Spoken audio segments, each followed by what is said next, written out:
damage. Go, I go, have go. vice You got gloves. Gaming used to be simple. You buy a game, you play it. You unlock rewards by skill. But today, games are designed to keep you spending money from loot boxes to skins to battle passes. Video games have quietly turned into something else entirely. It all started with microtransactions. At first, it was harmless, just small purchases. A skin here, a bonus there. But then came loot boxes. You pay money, you open a box, and you might get something rare, or you get trash. Sound familiar? That's because it works exactly like gambling. Let's break it down.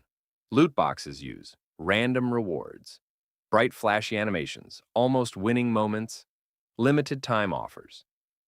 These are the same tactics casinos use. Your brain releases dopamine every time you open one. Even when you lose, you feel like the next one might be the big win. That's not an accident. It's designed. So why did games change? Simple. Money. A single player might spend $60 on a game, or thousands on in-game purchases. Some players, called whales, spend insane amounts of money. And companies, they make billions. But there's a problem. These systems are addictive. Kids are being exposed to gambling-like mechanics. Players lose control over spending. And the line between gaming and gambling disappears. Some countries have already started banning loot boxes because they see them for what they are. Not all games are guilty. Some developers still focus on fair gameplay. But the trend is clear. More games are moving toward Battle Pass's random rewards, pay-to-win systems. So next time you open a loot box, ask yourself, are you playing a game or are you gambling? Or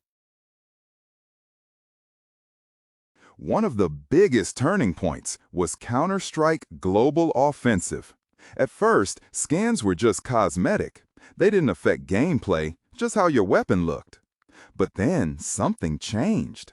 Players started opening cases. You pay for a key, open the case, and hope you get something rare. A knife skin worth hundreds, even thousands of dollars. Or you get a cheap skin worth almost nothing. That's when it stopped feeling like a game and started feeling like a slot machine. But it didn't stop there. Third-party websites appeared, where players could bet their skins. You could gamble them in coin flips, jackpot pools, roulette-style games, and suddenly, kids were gambling. Not with money directly, but with virtual items that had real-world value. CS:GO didn't just introduce skins. It created an entire underground gambling economy.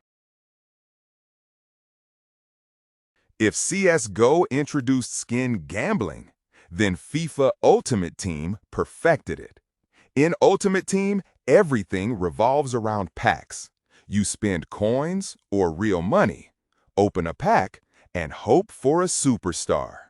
Maybe you get Cristiano Ronaldo. Maybe you get nobody. And here's the catch. The best players have extremely low drop rates. That means you can spend hundreds, even thousands, and still not get what you want. You're not building a team anymore. You're chasing luck.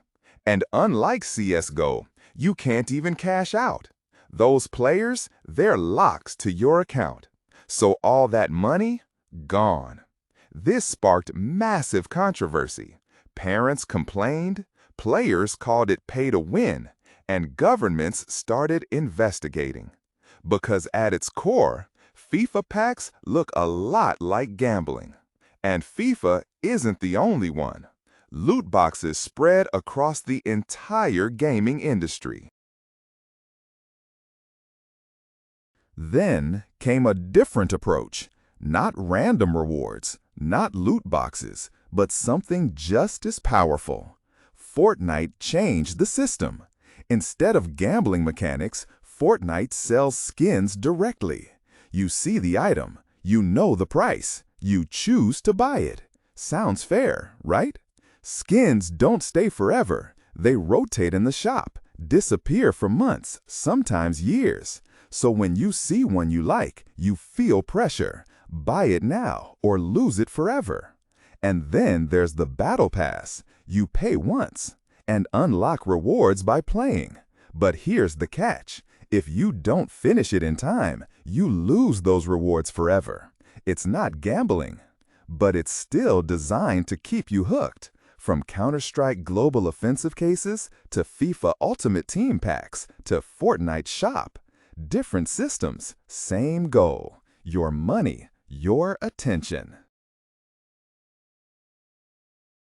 It didn't happen overnight. No big announcement, no warning, just small changes, one update at a time.